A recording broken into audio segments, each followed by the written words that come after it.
Salve Maria!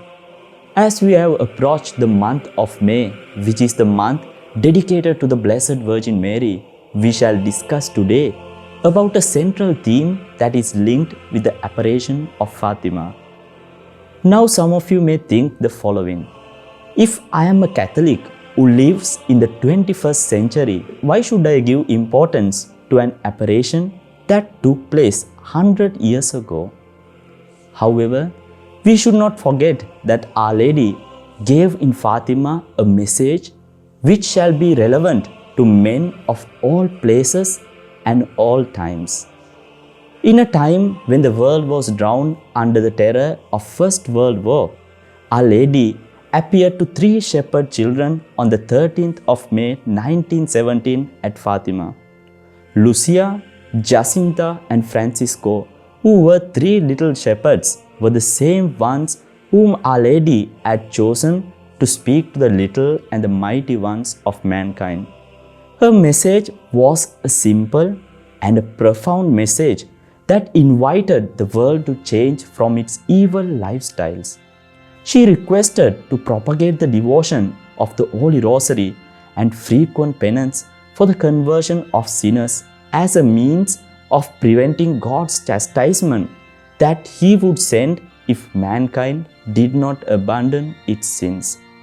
She had prophesied how the errors of Russia would spread around the world, and in order to prevent this, she said that it was necessary to consecrate Russia to her Immaculate Heart by the Holy Father in union with all the bishops across the globe, and to propagate the devotion to her Immaculate Heart. To know more about Fatima, we invite you to watch the other videos we have already made on Fatima. But among all the revelations made in Fatima, the secrets that Our Lady had given during this apparition have been a theme of great importance. As we have dealt about some interesting facts on the life of Saint Padre Pio, today we shall hear some of his interesting commentaries about the third secret. The details regarding this commentary are mentioned in a book known as The Best Kept Secret of Fatima, written by Jose Maria Zavala. Jose Maria Zavala interviewed a certain priest known as Father Gabriele Amorth in 2011. He was the chief exorcist of the Vatican who had died in 2016. After this interview, Father Amorth requested Zavala to keep the interview secret till his death. Father Amorth personally knew Saint Padre Pio for 26 years, and it is from Padre Pio himself who can be called one of the greatest saints of the 20th century. Father Amorth says that according to the opinion of Padre Pio, the third secret deals more about an influence of the demon over the church and the diabolical maneuvers that shall be done to destroy the church.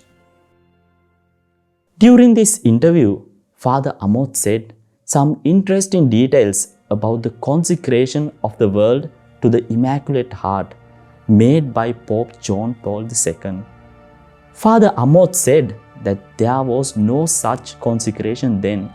He even said that he witnessed the act, and he was in St. Peter's Square that Sunday afternoon, very close to the Pope, so close that he could almost touch him.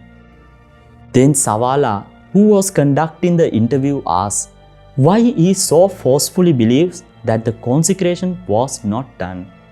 Then Father Amorth replied saying, "Very simple. John Paul II wanted to mention Russia expressively, but in the end he did not." Father Amorth said further that he has no doubt that the consecration did not occur on the terms required by Our Lady at Fatima. But then Father Amorth said that we must not lose sight of what she herself wanted to tell us through Lucia. In the end, my Immaculate Heart will triumph. Zavala then asked about the third secret. Forgive me for insisting on the third secret of Fatima, Did Padre Pio relate it then to the loss of faith within the church? Father Gabriel said, "Indeed, one day Padre Pio said to me very sorrowfully, 'You know, Gabriel, it is Satan who has been introduced into the bosom of the church, and within a very short time will come to rule a false church.'" So, having heard all of this, eventually some of us feel a perplexity. What is the false church that Padre Pio had spoken about? Can it be possible that all of this was the result of his imagination? If not, are we seeing the realization of this prophecy? The present situation of the church indicates or shows us how certain evil forces have cunningly penetrated the structure of the Holy Catholic Church. Various people who call themselves as theologians have tried all their means to destroy the Catholic Church by deforming its liturgy, its faith, and its morals.